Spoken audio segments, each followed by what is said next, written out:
actually, maybe it is a secret of sorts because people really don't know. Motion is life, motion is health. And you can actually get a physical high from moving, which is what a runner's high is. It's a cardio endurance high where you oxygenate the blood and feel like, oh, it feels different to different people. Same thing with the pump and bodybuilding, which is, I don't want to say why I lift weights. I lift weights to have a big, strong body, to develop my musculature and keep my strength and virility and feeling as a man. That's right, I said it, feeling and even flexibility. You might say, like, well, isn't lifting weights antithetical to flexibility? Well, maybe not, because lifting weights actually creates a good posture, which you can then kind of like stretch and bend into place. Whereas I honestly believe, even if you're a human being and you're not lifting just regular weights like groceries and stuff, which a lot of people don't do because they mentally tell themselves that it's tiring or painful, which we all do, which is a weird thing the human body does. But if you actually get into hypertrophy, you realize like what a huge play it is, and what an exponential play it is in terms of its give back. So there are different types of motion in terms of aerobic, anaerobic, but there's also different types of motion, and they haven't really been named in terms of, I don't know how to quantify them or qualify them. Maybe call them like, maybe even we make a metaphor toward ancient peoples and civilizations. Back when we were in the primitive days, there were times during the day when we were making a fire and we would lift heavy rock and bring it over to the fire. There were times when we were fanning the fire quickly with leaves. There were times when we were trying to rub sticks together in order to make the fire. There were times when we were hiding in the bushes, quiet, silent, controlling our breath, trying not to give off anything. And there were times when we were throwing rocks at other animals, picking up rocks with our strong hand, and hitting other humans in order to defend our cave. So these type of primal motions that we engaged in is what created a perfect body and what created physiognomy and physiology. You might be a doctor and say physiognomy isn't a real word. It was a phrase that was coined by the late great Ida Rolf, and it is somewhat poetic. You can call it magical, but it's really clinical, and it refers to body language, and not so much body language in terms of like, oh, what does this mean? But body language in terms of like, how are you holding your body? Is it dumpy? Is it overly aggressive? Is it, what message is the way you're holding your skeletal structure with your muscles conveying to the other humans subconsciously and maybe even consciously? So that is the idea with the term physiognomy, which Ida Rolf coined. It's just kind of like a living body language. So in terms of exercises or hacks or ways to live 20 years longer, Israeli scientists have actually figured it out. Oxygen therapy, hyperbaric chambers. This is the new revolution in anti-aging.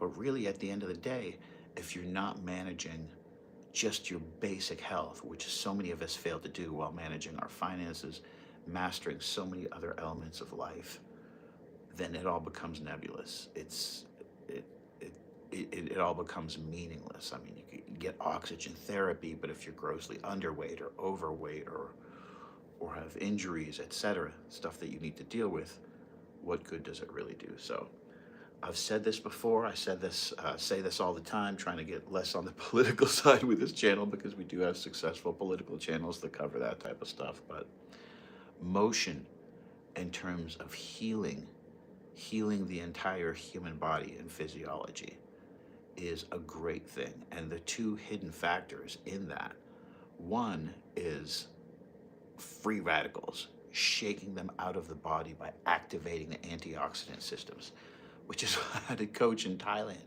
literally have us warm up and, do all the standard exercises you do in a kickboxing class, everything to warm up the muscles, or like you do in a jiu-jitsu or wrestling class. to warm up your muscles so that you don't get injured. And then this is a guy who is a former professional fighter. You know, all the teachers in Thailand are professional fighters. He would have us literally jump in the air during the warm up and just shake everything out. And now I understand why, because it's like resetting the way we're holding our muscles and holding the structure and so forth. So I'm gonna grab one of my favorite tools here, of course, the egg weights. These guys are freaking awesome. These are the light ones. These are the Cardio Max. I also have the Knockout Max. And I just can't describe how fun these make moving your hands and actually shadow boxing. But and I guess on an amateur level, it is about fun. And on a really high level amateur level, you have the Russian Olympic boxing team. And I speak about this ad nauseum. They have a routine, a 3-round routine. First round, you shadow box without weights. Let's say you do a 1-5-3 combination. 1-5-3. Second round, you do that exact same combination slowly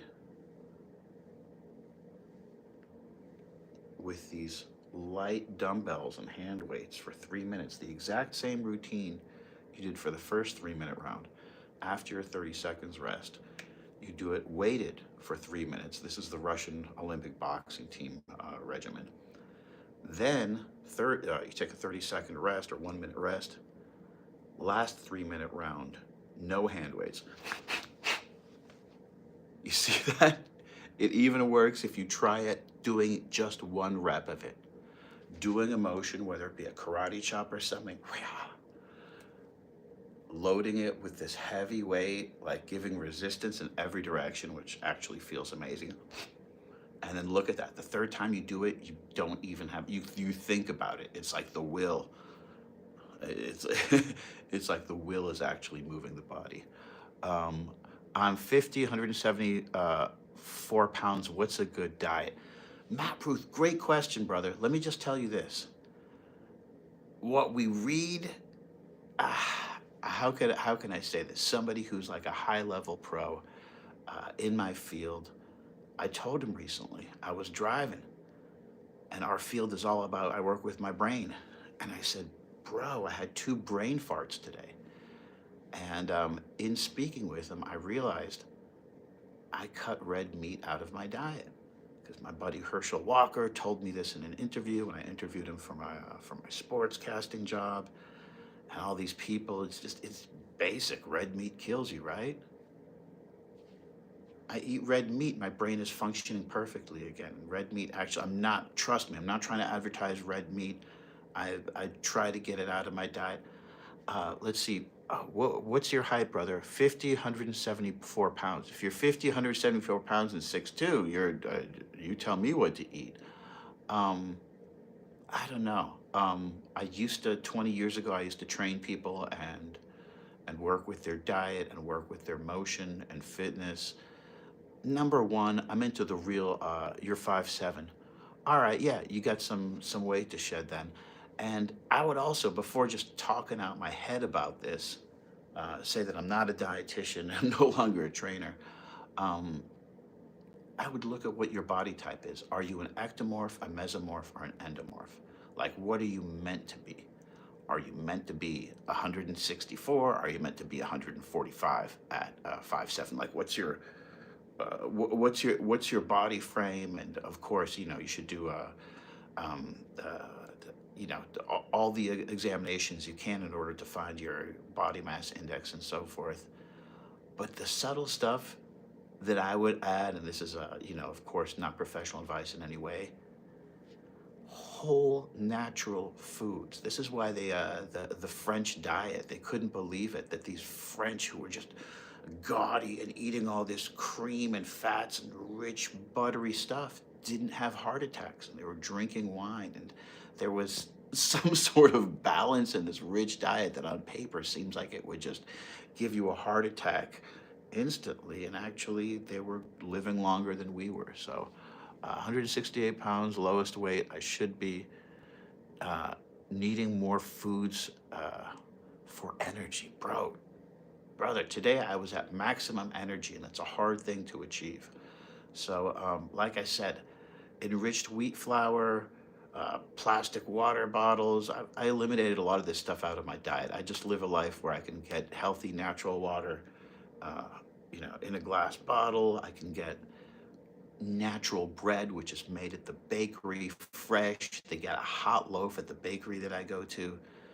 It's literally, they bake it fresh there. It's not this like, Wonder Bread enriched wheat flour, which is a poison that I always talk about, a subtle poison that they put in our food. So for me, I mean, fruits supposedly make you fat, yet at the same time, if you chew them well, what else is there that genuinely cleanses the body and enables you to get rid of, and again, this is just my grandmother, like the guy at the weed shop opinion. This is not like, professional advice whatsoever. But honestly, I've experienced it where you can't really cleanse your body without certain fruits. So I'm huge on fruits and vegetables, natural foods, cutting out sugar and ice cream and desserts to the extent that you can, and sodas and so forth. What you drink is just as important as what you eat, if not more important for your brain and body. So um, my friend is a trainer. My buddy Dan, who just opened a coffee shop over in Louisiana, my best friend who I talk to several times a week. Um, and he's a certified trainer. He knows so much more about food than I do. And, we worked as actors on set for decades, and he actually has a much more sophisticated palate than I do. Namely, he would just, some stuff I'd say, this is delicious. It tastes so natural. He's like, oh, the oil in this, he could taste things that, thank you, brother. He could taste things that I could not taste. But that having been said, and this makes me really sad because you can see I was almost going to break down and cry. I love you guys so much.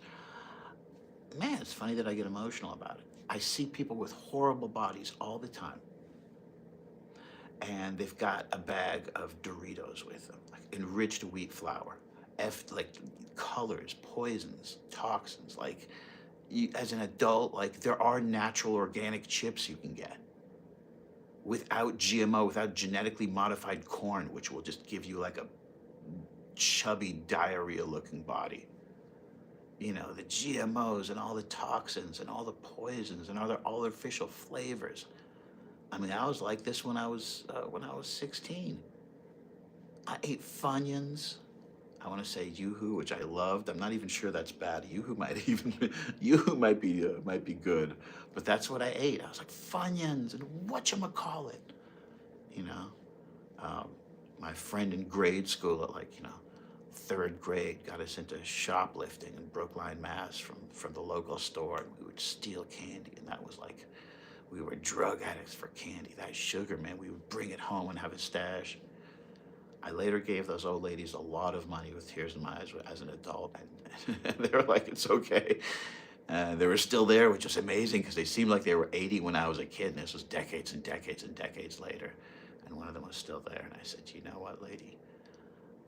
Me and my buddy JD Juan David, who lived around the corner, my best friend, what a cool guy. We used to steal a lot of candy from the shop, and I wanted to pay." It was just a funny moment. She was like, so yeah, it's like if you eat terrible food and you live in the world that we live in, where you're not allowed to move around like you should, where you don't have what builds a perfect body, which is all those things: picking up rocks to make the fire, fanning the flames, picking up a rock and throwing it when an animal comes, feeling the satisfaction of eating after having not eaten for a long time, feasting, namely, sometimes we feel like we want to eat 4 meals. That's because back in the day, there were times as prehistoric people where we couldn't eat one meal for several days. So we're actually wired to have intermittent fasting. It was intermittent starvation back in the day. It was moving from one cave to another. It was like when the crops went bad. It was stuff we couldn't control back when there weren't stores and commerce, back when we lived in tribes, like the most ancient primitive humans. And that's where the brain and body and organism and our behaviors, good and bad, evolved from. So, yeah, In answer to your question, Matt, thank you for all the comments. But it just depends. Maybe you're a pescatarian. I wish I was. On paper, I love the idea of fish. I kind of, I love sushi, but like most fish really doesn't work with my body. My body works a lot better with beef and chicken and rice and grains and vegetables. And again, not processed packaged foods, cutting the chemicals out, cutting the packaged foods out, and really staying mega hydrated, which I didn't for years. So, um, man, I probably should get to work. Um, Thank you for all your energy and positivity, man. You guys are inspiring me. And if anything, just remember the point of this video is like a great intel officer who's no longer with us. Rest in peace, brother, told me. Dan, we don't have to be like our parents' generation. We don't have to grow old. And everything he said was true. We can be virile, we can be intelligent, we can have cognition, we can have flexibility and feeling in our body the same way we did when we were 20, when we were 70, without taking crazy hormones and steroids. I'm not talking about an external superficial vision of this. I'm talking about, like I said, virility, flexibility, aliveness in the body, and the same joy. And I'm all congested at the moment. I'm trying to take a deep breath, but the same, the same ability to oxygenate ourselves that we did. And now with science, like I said, the Israeli scientists found this out with hyperbaric chambers, which those things are a miracle. I should talk about those before I jump back to work and leave you guys. But hyperbaric chambers, I mean, if you read the medical studies on those things, it is incredible. Like to the point where I don't care if it's an impact injury. If God forbid something horrible would happen, I would drop one of these great egg weights, shout out to egg weights, on my foot. Hyperbaric chamber would actually, one of the only things that would help the healing. Let's say in the room that I'm in now, there was some sort of crazy fire or gas thing in this house, and I barely got out alive, which happened to me. Oh my gosh. In an Airbnb. Make sure you get that insurance, man. Um, about a year ago, and I went out with about this much clothes. And thank God for those firefighters. Thank God that I woke up in time, was able to save a dog and a few other people who we all nearly died. So thank God for life. Thank God for motion and health and us being blessed to be able to work out. And this, sorry, multiple trains of thoughts here. This aspect of working out, which again is no longer a part of modern culture, it's part of ancient culture, having to go on a journey, having to do certain things in order to get food, even those feelings that are elicited in us that we've lost. We've lost the good parts of it, the celebration. We've lost the tribal connection, the sense of struggle, the sense of thinking around things and having to do that and kind of like, in the ancient war for food, we had to maintain our mental wherewithal. Now it's a metaphor. Of course, we don't fight for food, we fight for money, but it's the same thing with our lives and our minds and our cognition. It's very similar to what our ancient ancestors were doing. So big shout out to everyone. Thank you for the great questions. Sorry I don't have more questions about diet, but I am obsessed with that. If anything, there was a book I read. I'll have to link the title below. It was a reflexology book, but they spoke ad nauseum. They had a huge chapter on medicinal foods: onions, garlic, honey, sauerkraut, cruciferous vegetables. Matt, you gotta eat those things. Cruciferous vegetables, cabbage, broccoli.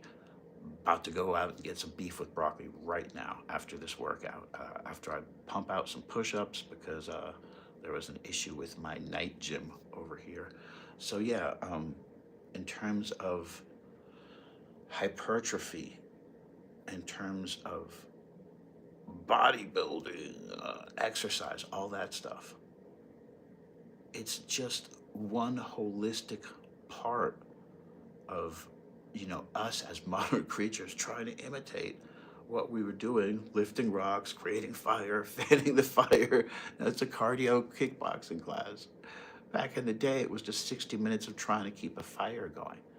But it's the same movement patterns, the same breathing, the same antioxidant systems in the body, which are shaking out free radicals, which are preventing and killing and destroying disease. So there's the science behind it, but on a hyper simple level, movement is health. If you are the crazy person who likes to walk around dancing, or like when I was a kid in my hometown, there was a guy who was literally like, did motions walking around. And we all talked about it because it was a small town in Massachusetts. And we were like, are those voluntary or involuntary? We didn't use those terms because we were kids, but like, have you seen that guy? Of course. Like, what is he doing? He's doing those weird exercises. And now I think about it, I'm that guy. I may not be doing like weird esoteric, exoteric, like internal martial arts exercises like he was. Good for him. I might just be dancing or whatever.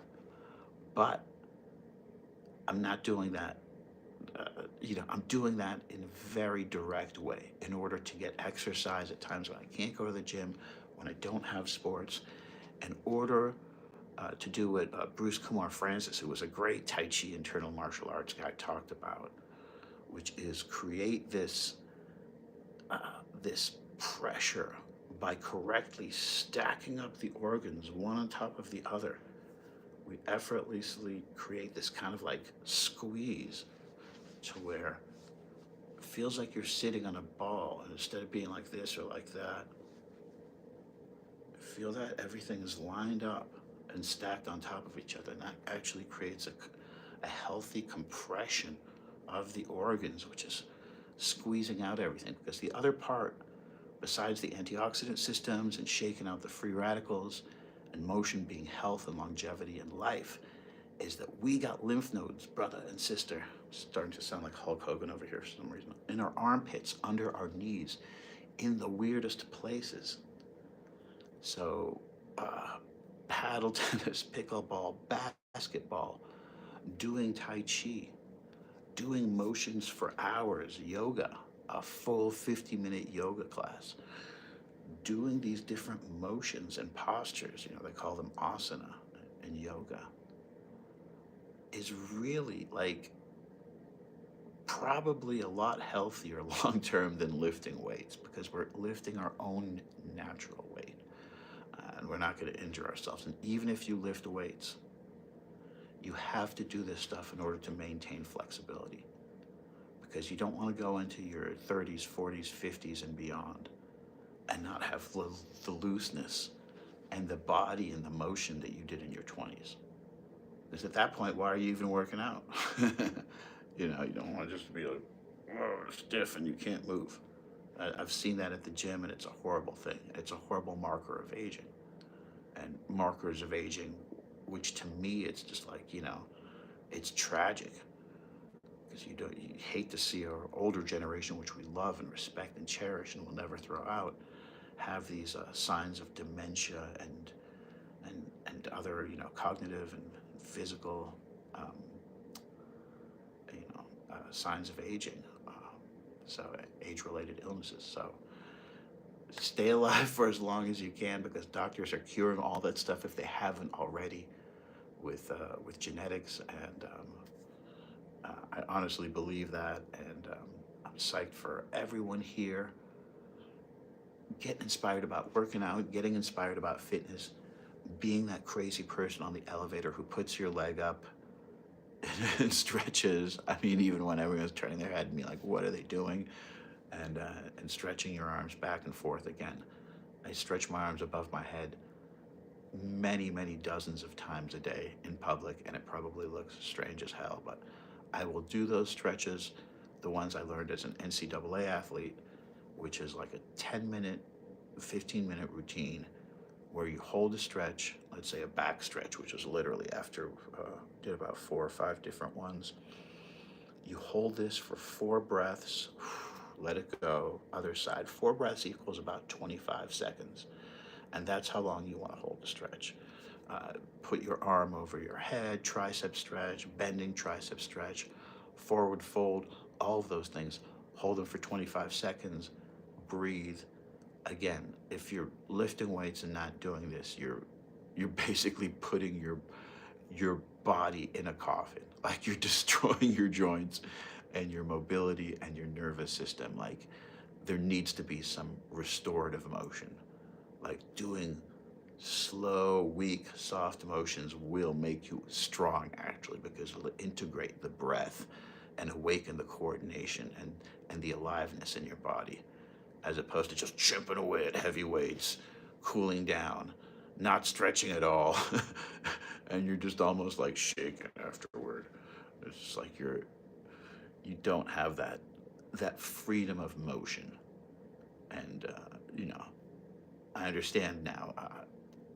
Endurance athletes like Nick and Nate Diaz, like the Diaz brothers, like, or Conor McGregor for that matter, who's obsessed with motion. Motion is life. And if you can get yourself into the science of moving the whole body as one unit, moving from the core. I saw Barry Bonds do this when he hit home runs out of the park when he was in his prime, and it was different. It was like watching one of those super athletes who's on another level physically and physiologically. So, gotta go back to work, guys. Thanks for working out with me, for moving with me, for picking up some hand weights or some soup cans, or just putting the timer on 3 minutes and shadow boxing.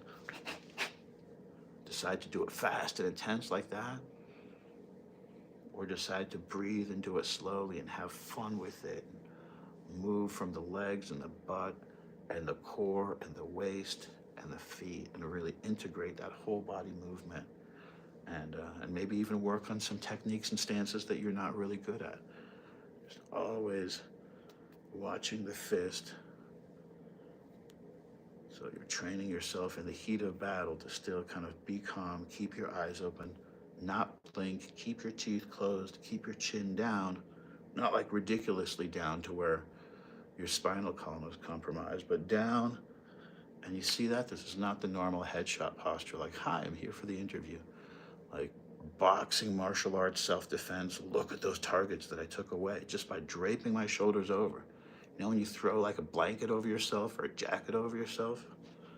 Sean O'Grady used to talk about this. That's exactly what draping the shoulders is, like that. You hide behind the shoulders, and all these like deadly targets that you're open to in this kind of like headshot pose here, like all the knockout targets in martial arts,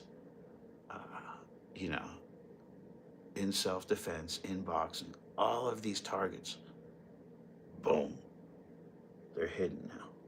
You're not going to hit any of them unless you do something to fake me out or get through this guard. So first and foremost, work on that before you get the lightning speed and all those techniques and moving from the feet.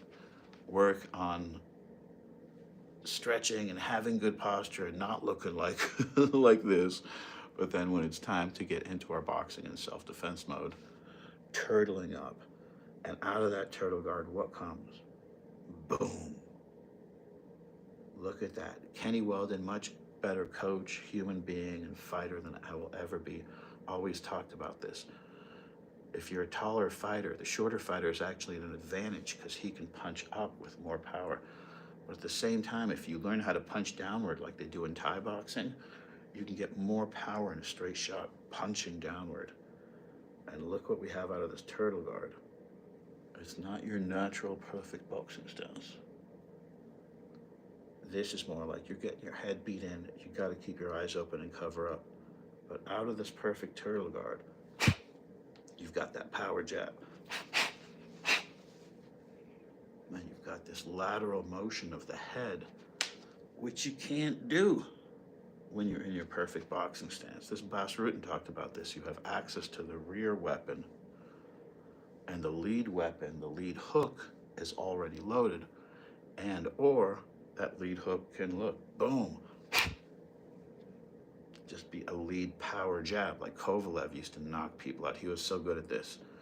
1, 2, and not a 3 like everyone else. He would just do 1, 2, 1. Just that last one was loaded up. It was like a cross because his shoulders were replacing each other. And he had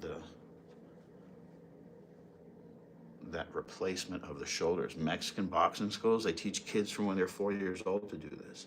Step with the front foot, step with the rear foot, step with the front foot, and then shell up. That 3-punch combination, stepping forward. I mean, they'll have them do that for literally hours. And of course, at the same time, they're teaching them to cover their liver with their rear hand. They're teaching them to keep their rear hand in proper position, teach them to keep their head and their eyes in proper position, to keep their front hand in proper position, to step and to move and to push off the rear foot instead of just reaching with the front foot and lunging in, to actually move with leverage, to lift up the front foot and push off the rear foot so that you're sliding in like a ninja. So those are the basics. Mark Delgrati talked to me about this when I was just a youngster, and now I understand line drills. Or when I was hanging out with some great UFC fighters over in Florida at their gym over there. Just Vitor Belfort back in the day, TRT Belfort, the Beast Belfort. He would just, in his gym, boom, boom, boom, boom, line drills for hours with his coach watching, literally just doing combinations, shadow boxing on a line, walking forward on a line. So invaluable coordination, movement, shadow boxing, basketball, tai chi, tennis. It's hilarious. But Coach Keith, my NCAA tennis coach, I understand what he said now. He said, you don't need a tennis racket to practice your tennis. He was so profoundly right.